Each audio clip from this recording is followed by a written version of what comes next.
Welcome to the Navic Gaming Podcast, where it is our mission to explore the business and future of video games. We bring together the industry's brightest builders, investors, and thinkers to keep a pulse on current events, dissect emerging trends in games, share lessons learned, and have a great time.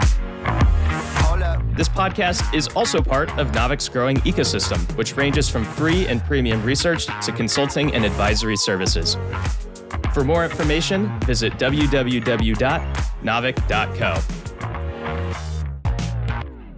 This episode is brought to you by Heroic Labs, which powers some of the world's biggest games with its Heroic game stack.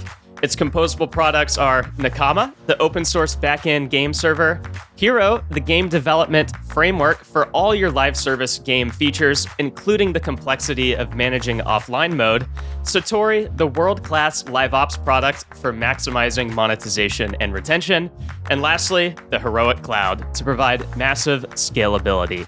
After nearly 10 years of operation, thousands of studios trust Heroic Labs to help them focus on their games and not worry about game tech or scaling for success.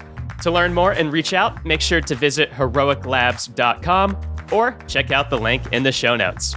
Now, let's jump into the episode. Hello, and welcome to the Navic Gaming Podcast. I'm your host, Niko Vuori. And today we are shining a light on Medica, a startup that's looking to reshape how developers build, analyze, and grow their games. Medica recently announced a $9 million seed round. And if you've only skimmed the headlines, you might think, great, another analytics tool. But the Medica team is positioning the company as something far more ambitious, one that blends cutting-edge analytics, AI-driven insights, and developer-friendly platforms and workflows into a unified platform. In a world where data is everything, Medica aims to help creators navigate the complexities of user acquisition, monetization, and retention, while still leaving room for the creative spark that makes games truly great. So today I am joined by Justin Stolzenberg, one of Medica's co-founders. Today's conversation will cover Justin's background, how Medica came to be, the origin story, and why analytics needs a next generation approach in the age of AI. So let's dive in. Justin, welcome to the pod. Yeah, thank you. It's really nice to be here and looking forward to our conversation. Wonderful. All right. Well, with that, let's dive straight in. So we always start with the background of the founders and the founding team and the aha moment for the foundation of a company. So why don't we start with your background, Justin, as well as your co-founders? I know there's some really interesting backgrounds from Apple and King, kind of blending data-driven approach with like this, the Apple ethos of beauty and design, and then how Medica itself came to be. Yeah. So my own background is as a game operator. I got into the industry by complete coincidence. That doesn't matter here in 2002. And then back in the day in Germany, browser games were becoming a thing. We had a couple of, and I found my way through monetization, analytics, performance marketing into various publishing roles. I co-founded two companies. And the last 11 years have been focused on mobile with companies like Flare Games and Phoenix Games, where I was a founder as well.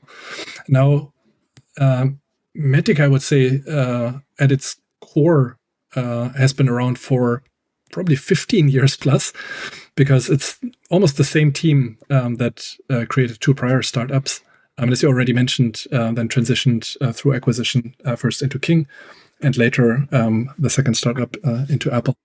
But the core mission was always centered around creating growth for game developers through messaging, through personalization, and kind of more and more modern takes on segmentation. Got it. Okay. And so when did Medica itself actually get founded? It sounds like the team has been together, for many years now. But how about the company itself? When did you guys found the company? I know you just announced the seed round, but sometimes these things get announced much later than they actually happen. That's right. 2 years ago. And the first probably 1.5 years was built on, was focused on building the platform, kind of creating the underlying engine and the vision. Our approach is very much centered on learning from customers. And so while building out our core team already liaised with potential customers and really iterated a couple of times. And the last 9 months were focused on the first use cases and working on scaling the platform, scaling the customer base. Got it. Got it. Okay. Now I mentioned in the intro as well, and I did not at all mean to be derogatory because analytics is the lifeblood of almost every startup these days. Without data, you're nothing. You don't know what you don't know what you don't know, right? So it's really critical. But at the same time, the analytics space in gaming in particular is quite saturated. Has been quite saturated for a long time. Yes, new startups pop up. For example, in our company, we're using PostHog for the first time. We used Amplitude in the past. We've used a mixed panel, like all kinds of things that are going way back to Zynga when analytics tools actually weren't very common. Early Zynga, Zynga famously built their own stack called Z-Track. But today, fast forward to today, it's pretty well saturated. Lots of tools that track user funnels, LTV, retention, engagement, specifically for gaming. So what gap are you guys going after here, you and your co-founders, that's kind of positioning Medica for a next level solution? Obviously, you raised 9 million seed round. We're going to get to that in a second. So clearly your investors believe pretty heavily in what your vision is. So tell us about what that vision is and what gaps are you filling in the market? Yeah, fundamentally, we look at a different part of the analytics stack. We don't want to be yet another dashboard because, yeah, Niko, you're right. There are many, many really good solutions for that already. But if you're a product manager, and as I said, I worked in that space for many years, it is then still quite a big task to take those insights or take that data, take the pure observation, generate actual insights, and then take action. And Metica focuses on shortcutting that part of the equation. We're basically taking the raw data game feed, we're enriching that with data that we can take from the ad networks and from the app stores to have additional information where a user comes from, etc. And then basically provide the game with segmentation on steroids, so really action-oriented. What a player should see an ad or an IP offer? What level of difficulty should a player experience? What live operations events should be delivered? And all looking not at this classical rule tree that many of us PMs have constructed in our life, but truly personalizing and most importantly, learning on an ongoing basis. So it's an action company more than an analytics company, I would say. Interesting. Okay. And what kinds of developers are you targeting with your solution? What you're describing sounds amazing, but an early stage games company that has a small number of users, that's segmentation overkill. Trying to figure out. Plus, you need the features to say, okay, I'm going to serve you an ad, and I'm going to serve you an IAP offer that's 50% off, and I'm going to serve you an IAP offer that's 100%. Like, yes, that's the holy grail of personalization. Every game company seeks that, but usually when they get to scale. So is it fair to say you're targeting later stage companies, gaming studios, or is your solution something that can scale down, essentially? I don't mean down, but scale to an earlier stage company without feeling like it's overkill, without feeling like it's too much? I think you're hitting on a key point because all things AI, machine learning, whatever you want to call it, certainly need a certain number of statistics. And if you're in soft launch and you're buying 500 users a day, then let's not talk about personalization. I think the sweet spot for us, of course, we work with a couple of very large customers, but the sweet spot for us in the game is almost ready to scale. Maybe has already 30, 40,000 DAU or so, but is looking for a 10x, 20x or so growth. And what very often happens, and probably you as well as I did many times, is you spend a lot of time in that time period to try and find the optimal treatments. You set up many A/B tests and these rule-based segmentations, and you tweak everything. But in reality, if you 10x your traffic after all, you would have to go back and retest everything. And there, a lot of time is wasted, a lot of energy is wasted on what we call one-size-fits-none treatments that come out of such A/B test cascades. So what we're really looking to address is that when developers see a fundamental product market fit, to help them accelerate through the period. So instead of setting up many A/B tests and then choosing one or two variants, how about you instrument a machine that can deliver variants intelligently over time? And so scale comes as a kind of byproduct to some degree. It is a requirement for certain use cases. We always recommend developers not to start with crazy late game IAP personalization theory, because for that you need a lot of traffic. But if you look at some of the use cases I mentioned earlier, difficulty, you have so many gameplay sessions, you easily reach the statistics even with a game that has 30, 40, 50K DAU in a kind of early launch phase. Got it. Okay.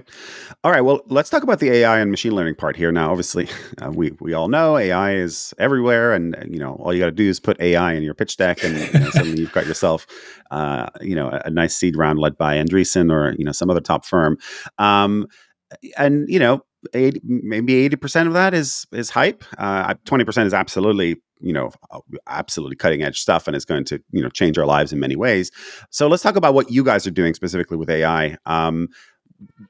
What are you doing with AI machine learning? How does it work under the hood to deliver all this personalization and this kind of smart learning, algorithms that are helping to guide the user into the right direction, the right difficulty, the right IAP package, the right ad at the right time? Yeah. It kind of goes back to the journey of our core team. I mentioned earlier that our first startup, and that was in the time when AnyCrush was just taking off. And after a few years there, it hit its peak. It was something like 250 million DAU. And at that time, heavily segmented. The permutations multiplied to tens of thousands of different segments that in the end, nobody could manage anymore. Nobody knew what delivered to anybody, and probably at Zynga, in your experience. Oh my. Yeah. What we learned there is how powerful, but also how unscalable manual segmentation, rule-based segmentation would be. And fortunately, just a few years before that, on the advertising side, Yahoo and I believe 2 years later, Google published papers on a new approach to eventually recommendations or segmentation systems. And that is the same approach we use as well. It's a family of techniques called contextual multi-armed bandits that you could basically describe as an online learning system. So it takes into account not only kind of static inputs like what user acquisition source a user comes from or how much memory their device has, but constantly retrains and constantly reacts to gameplay patterns. Of course, purchase patterns. Is somebody actually watching ads or not? What is the CPM that you get for their ad impression? That takes these many permutations and then derives a personal preference from it. Now, it's not something that we invented. We just apply it. And the team did this at incredible scale during the time at Apple. But it's a very, very proven approach that, to our knowledge, in gaming, almost nobody is using at the moment. Interesting. Can you repeat that multi-arm bandit thing? Because that's a phrase I'm going to try and remember for the rest of this episode. Yeah, it's the contextual multi-armed bandit. Contextual multi-armed bandit. All right. That's a phrase I've never heard before. I've heard of the one-armed bandit, and I worked in social casino slots for a long time, and we actually had a company acquired there. So I know what a one-armed bandit is, but I did not want to know what a contextual multi-armed bandit is. Tell us a little bit more about what it actually does, because I'm super curious about that aspect. If it's unique to gaming and to segmentation, I'm definitely curious to hear a little bit more about that. Go under the hood, one level deeper. Yeah. So we also have technical people in the team that are way better at explaining that than I am. I'm just the That's why I'm not technical either, and I think most of our audience isn't super technical. Gaming executives. So explain it like a 5-year-old, right? Which is where my level probably is right now. It's basically a system that can estimate probabilities of a certain variant achieving a certain outcome. And so that's at its core purpose of a multi-armed bandit.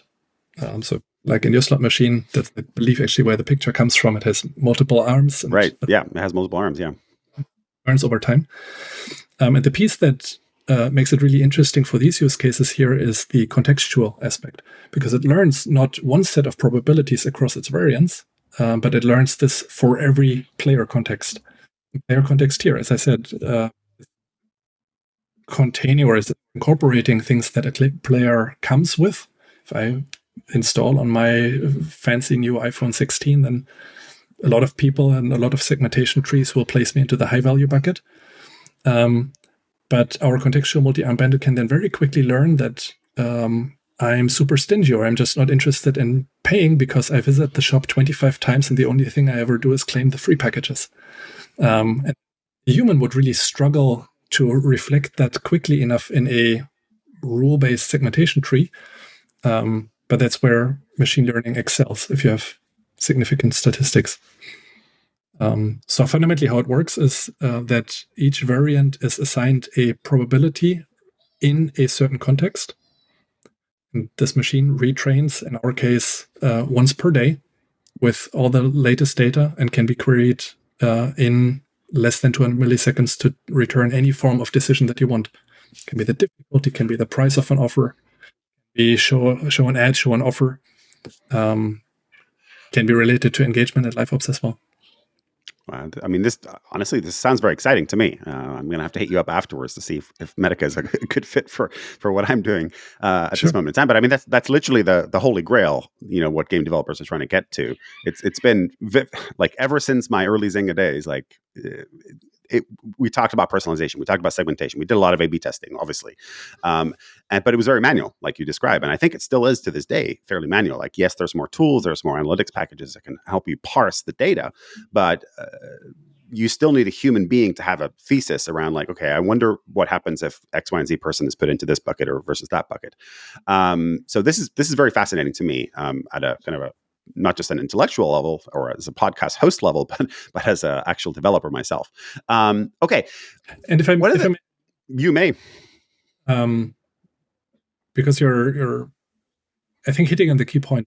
A lot of energy for product managers is spent on kind of monkey work. And what we want is to elevate and kind of free up all that cognitive capability and focus on the actually interesting things, like what are interesting variants. It very much, I think, is similar to how creative testing and the workflows of UA managers have changed. And not by coincidence, because Google and Facebook and all these other networks are using the same family of algorithms for their creative optimization. That's where it actually comes from, as I mentioned earlier. So instead of minuscule campaign setups, nowadays you have a lot of free time that then as a UA manager you can spend on coming up with crazy new creative ideas, completely different audience strategies, etc. And that's basically what we envision for the in-app as well. Yeah. Fascinating. Really fascinating. Okay. One of the things that I found really interesting about the background of the founding team is this, King meets Apple culture. King, of course, famous for being, hyper data driven, obviously massive scale in terms of, gamers like Candy Crush. What did you say? 250 million DAU at peak, or was it even higher? I can't even remember what those numbers, like crazy numbers, right?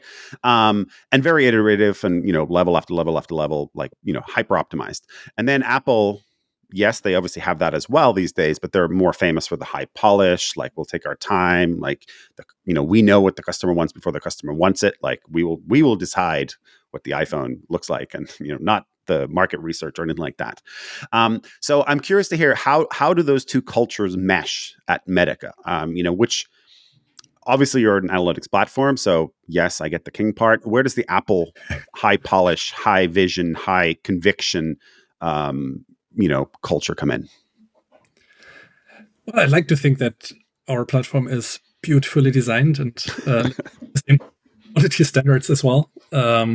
And so far, that's the customer feedback as well. But it's really probably important to differentiate between Apple hardware, and that's where the shape about comes from a little bit, and Apple service for our team. So I don't think it's my place to speak about the differences very much. So I'd rather kind of focus on the similarity a little bit. because there's a very consistent learning from both of these places, and that's the building for scale aspect. And I would really say that in gaming, because nobody, even the most experienced game makers, nobody can predict zeitgeist and know whether a game is or not. You kind of have to be ready, and that's fundamentally what we want to bring to game developers. Instrumented in a way that if you hit 250, we will be capable of going all the way with you and delivering the same kind of real-time decision engine that you have if you have 50K DAU when you start your journey with us. So engineering quality and engineering for scale is very much at the core, and having solutions that scale both in terms of processes and the underlying engine. Got it. Okay. And I'm pretty sure my next question was we're heading into this. I'm pretty sure that raising a 9 million seed round, it helps to have King and Apple and a prior acquisitions under your belt. But nonetheless, 9 million seed round for what is, and again, I mean this in the nicest possible way because I'm super fascinated with this, but yet another air quotes here if you're listening and not watching on YouTube, yet another analytics tool or analytics platform must have been at least a little bit challenging. So can you tell us a little bit about the kind of the fundraising journey? What are those funds going to? How are you going to scale? Where are you at right now as a company in terms of size and whatever you're comfortable sharing? So I think next to the technical approach that we take that unlocks a lot of scalability and a lot of value previously achieved by in-house built solutions. A second thing that is quite unique to us that we look at only in-game optimization, but holistically at growth. Today we have the in-app personalization side, and we have a targetable signal that we give back to Facebook and Google on the same data feed. So we're already serving both user acquisition teams and monetization teams. And that allows us to have a very different footprint inside gaming organizations compared to kind of single purpose or more narrow analytics suites or I'm not ready to talk about just yet what we're going to do beyond that, but it basically doubles down on this thesis that growth needs to be holistically, that you need to, as we call it, basically close the growth loop. The more you drive, the higher your scalability, the better users you bring, the better your kind of continuous optimization is like. Our ambition is not to be an analytics tool, but to basically own the category of AI-driven growth for gaming. Oh, I like the sound of that. Growth is on my mind as well at my own company here. So you've been in kind of stealth. I'm almost certain you're not going to share the names of the companies that you're working with, but I'm going to ask anyway. I wouldn't be doing my job otherwise. What are you doing right now in terms of testing, right? Like you're clearly coming out here fairly confident, want to make some news. You put out your press release in last month, I think, or just like a few weeks ago, announcing the 9 million raise. And of course, you've been around for a couple of years. So typically, as a founder myself, that tells me that you're fairly confident. You're ready to kind of come and do the next phase or the next step. What have you been doing up until this point? Who have you been working with? Any names you can share? Scale of the companies that you're working with that you can share? And what have you learned during this period over the last couple of years of testing the product?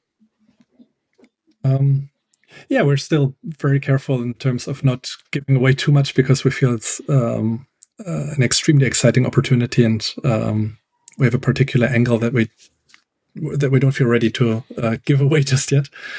The majority of the time since founding the company was really focused at scalability into the underlying engine. And then, as I mentioned earlier, the last 9 months we spent on applying the technology. There are a couple of challenges that I absolutely happily share that we discussed away and fortunately solved for the most part. And that is particularly related to kind of learning personalization to some degree. The simplest thing, as a product manager, if you set up an E test, you have your high-level monitoring and you look at it probably too frequently. But in the end, you don't need to upfront think a lot about constraining the metric set that you look at, you can do that afterwards. Whereas if you want to use a real-time learning system, you need to be exact with the metric you put in. It's again like in marketing. If you tell Facebook, you will get installs. Whereas if you tell it you want value, you get value. And those users are completely different. And so in the same way, a contextual multi-arm bandit is a system that you need to think carefully what to optimize for. Take one extreme example. One of our favorite use cases is personalizing the duration between interstitials, because that's something that has a very, very large impact on retention, engagement, and monetization, but at the same time is completely different depending on the type of player. Now, if you optimize for playtime, if you tell the machine, go optimize for playtime, because you think that there will be a predictable rate of ad revenue if the user just plays more, then most likely the outcome you get is that fewer interstitials will be shown, and that might hurt ad revenue. And so you need to construct metrics that balance these things. And our system allows you to have primary metrics to take into account monetization and retention engagement. So it sounds extremely simple, but you can go incredibly wrong by defining the wrong success metric. So that was one very big learning, and we messed up a couple of times. Another typical pattern that we learned about is around wanting too much, because it sounds so tempting once you have this machine to go ultra granular with something like fully bundles where every single offer that is shown has different pieces of content and completely different prices. But that has many, many issues. First of all, it requires quite a lot of work to instrument your game in a way that it can actually deliver such content fully dynamic. Second, that requires tons of users, certainly more than 50 KDA. And third, it can also create a weird user experience if nothing is consistent anymore. And so what we learned is that it's much more useful to start step by step. Don't expect that that your game is right away kind of personalization ready, but take use cases, ideally experiments that you already ran in the past. We just, with one of our pilot customers, completed a kind of re-instrumentation of something they tested in a traditional way earlier, where they had looked at the balance between IAP and rewarded video. And in their test, it yielded a negative 15% revenue effect. Now, rerunning pretty much the same setup, but allowing the system to decide which of the variants to display to which player, we now yielded a plus 12%. And why is that nice? Not only because of the revenue difference, but most importantly, the concept was already really well understood. It was instrumented everywhere, and so it's an easy thing to implement. And so I think really the category of personalization needs to be learned to some degree, and that's the phase we're in. Want to spend a lot of time on understanding which use cases work and how do they work, to then be able to help developers kind of phase in or ramp up into this experience and not be burned by wanting too much and then burning out too quickly. Interesting. Are there, to the extent that you can share, and again, I'm getting the sense that I may not get the answer to this, but how many pilot customers are you working with? Are there particular genres that are working particularly well? You've obviously mentioned rewarded video, IAP, ads. It sounds to me, if I'm reading between the lines, these might be kind of casual, puzzle-ish kind of games. I may even surmise that given your King background, maybe King might be a pilot customer. Again, you're not going to confirm or deny. And if you're watching on YouTube, Justin is keeping a very still poker face here. But I'm just curious because one of the things that and the reason I bring this up is because from personal experience, like there are certain genres of games, like Zynga Poker. I was the GM of Zynga Poker and I was the GM of Frontierville. Two very different games. One is a narrative-driven kind of a story, buildables game. Invest Express is what we used to call it there. And then Zynga Poker is poker, right? And they're two very different games. They both had big scale. They both made lots of money. And we both, on both of them, we ran lots and lots of A/B tests. But it was way easier to do it on Zynga Poker because like the mechanics of poker are really straightforward. Whereas when you introduce a quest versus a buildable versus like a consumable versus an aesthetic item in Frontierville, like they all have very different behaviors, right? And so the reason I'm asking this question is because are there genres that are just working phenomenally well and then others where you're like, oh, we're not there yet? And did you choose them by design, right? So to the extent you can share, I do think our listeners and our audience is, they're quite sophisticated. They're games professionals. Yeah. They're going to be really interested to know, like, is this for them or is this like a one size fits all kind of thing? My guess is it's not the latter. But my guess is that it could be more than just a single category of gaming. So we span a couple of different. We have clients in social casino. We have one client in the kind of strategy space, a couple of deeper puzzle games and the kind of merge type games. But then the majority of our use cases at the moment is on the casual puzzle spectrum, so sorting style. Yep. Yes, it's absolutely easier because there is, for example, and you scale it up and down instead of having to personalize a complete loot table, which just requires more effort. But to me, it's really about gradually ramping up. So we typically start with use cases that are straightforward. Like, for example, if there are 5 different rewarded video placements in the game, well, toggle each one separately or allow each one of them separately to be toggled. And that can have a double-digit impact on your total revenue because you reduce the cannibalization risk and at the same time kind of allow players who really want to watch rewarded videos to watch more. And everything that touches economy and that the core gameplay experience requires additional design. Here, Metica is basically a platform that is as good as the use cases that you design on top of them. And I will be honest, I think it takes a while for a game team to get used to what is a useful kind of level of personalization. So I think monetization use cases are 90% of the time the right starting point. With a team that graduated starting with a difficulty use case, but that was because they were instrumented already to scale difficulty with one parameter basically, and that was really great. But everything else starts with monetization and then goes further into engagement and truly personalizes the experience. Fascinating. Okay. And that sounds like the right place to start. Obviously, intuitively, that's like, okay, monetization, price points, how often you show ads, things like that. Like, it sounds like, again, air quotes here, an easier place to start than gameplay. You've mentioned one developer that's kind of graduated from one use case to another.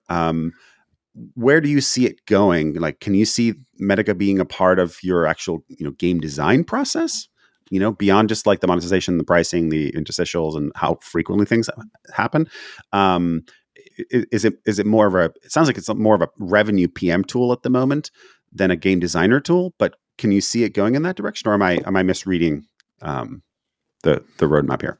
No, I can totally see it go in that direction. I believe it will go there with kind of enough experience, enough education, and enough trust. And that trust we need to earn. I believe it's much easier to earn it with kind of well understood monetization use cases. We, as I mentioned, have only been working with customers for the last approximately 9 months.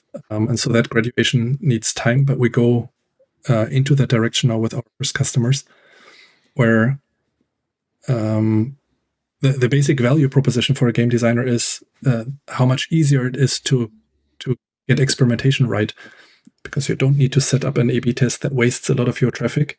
You have much quicker turnaround time. So how about you design the boundaries and then throw in 4 different variants of, for example, a live operations event.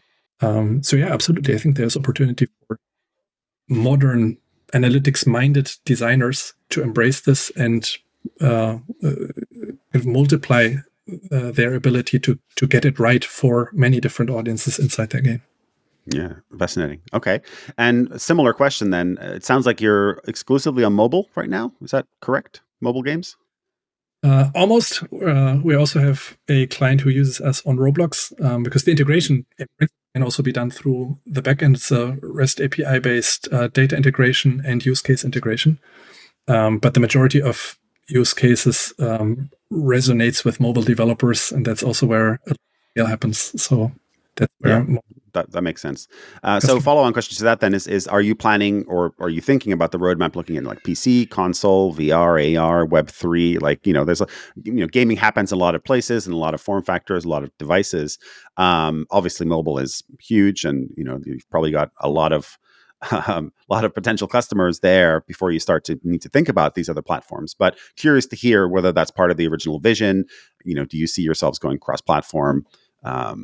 And are there any things that might prevent you from doing so, given how you guys are set up? I think culturally, mobile and PC is closest to our vision of how experimentation and personalization should be part of the game creation process. But also my experience of made a transition from browser gaming to mobile gaming a decade ago, there is a lot that both sides of the aisle could learn in that time period. And there are still browser games around, and a lot of people are now talking about the kind of return of browser games. And I believe in a very similar way, the next generation of console developers will look to embrace a lot of learnings from free-to-play, maybe from PC, mobile, on how to build engaged communities, how to live operate games, and an approach to analytics will be very much part of that. I think technically we're ready for that. The biggest roadblock is really culture and what is acceptable for players. It could very well be that the backlash of hyper-personalizing a PC game is much more drastic compared to because of the community aspect, because people are more aware, people are on Reddit on their second screen all the time.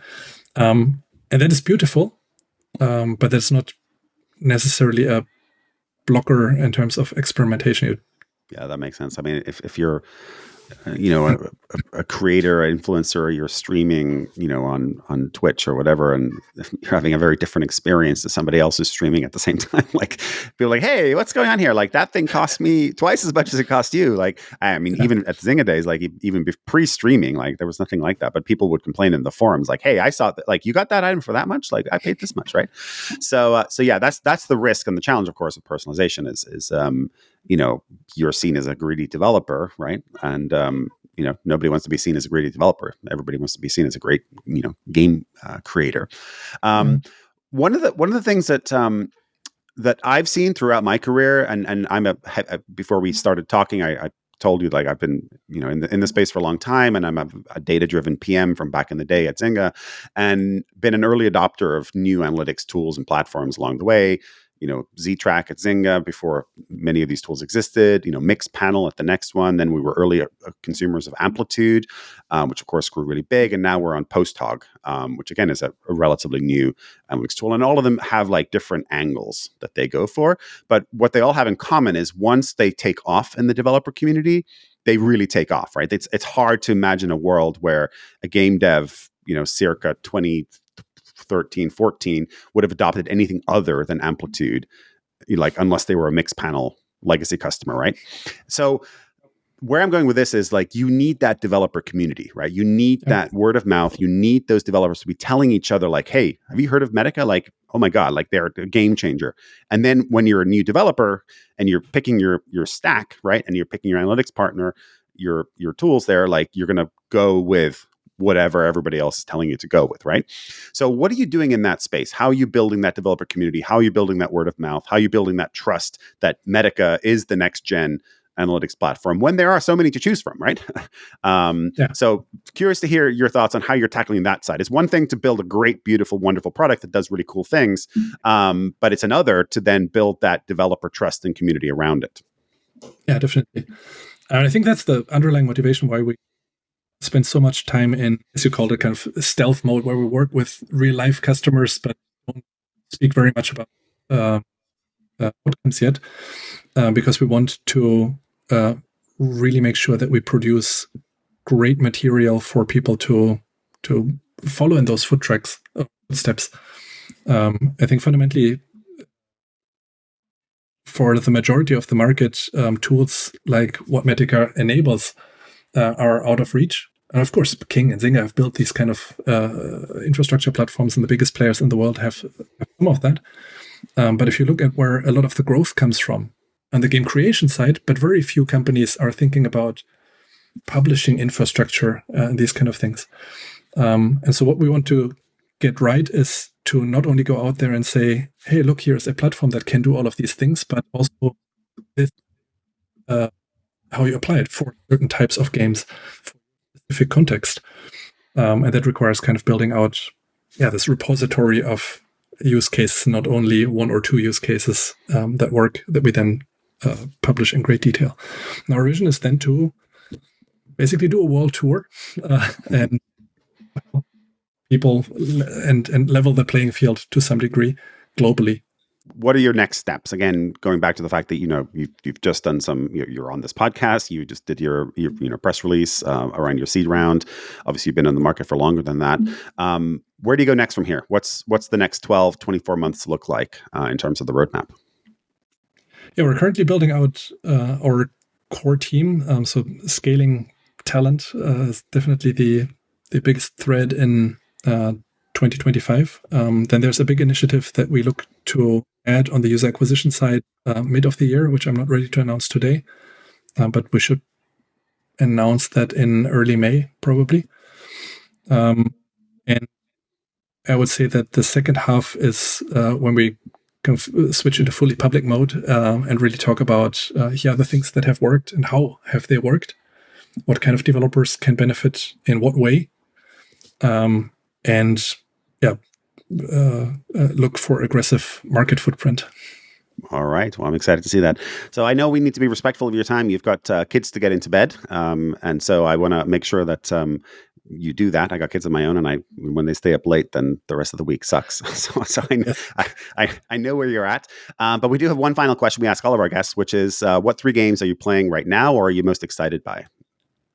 I think I will fall short because there are probably only 2 games that I play seriously at the moment. One is Civilization 7 because it's... No way. Finally.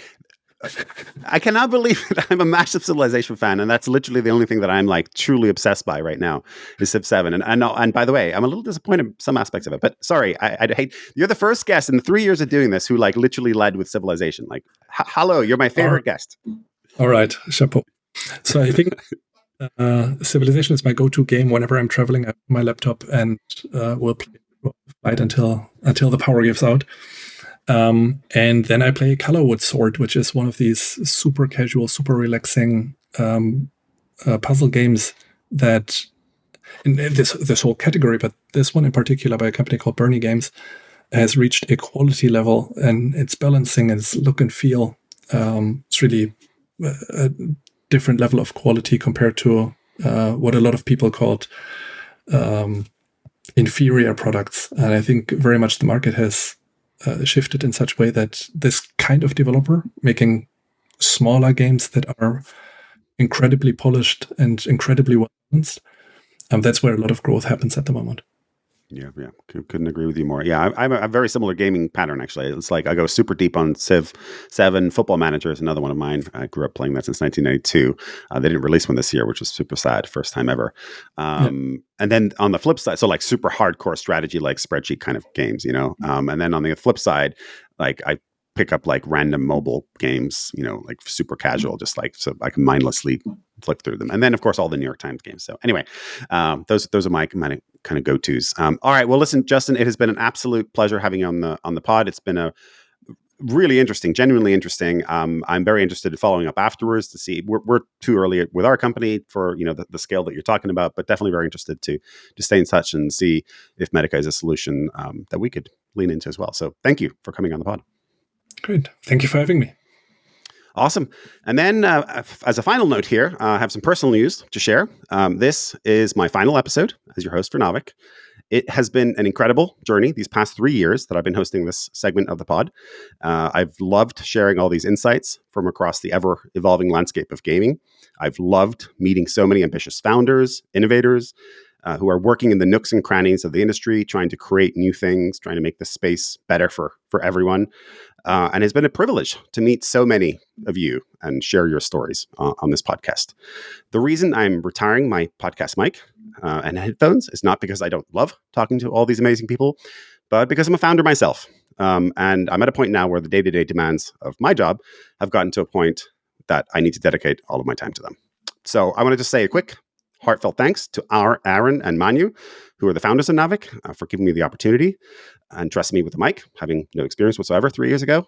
Huge gratitude as well to my co-hosts Alex and David, my Web3 partner in crime, Devin, and to the entire production team that edits and produces the show week in, week out. You're the reason this podcast keeps running so smoothly, and it has been a real joy to work with each and every single one of you.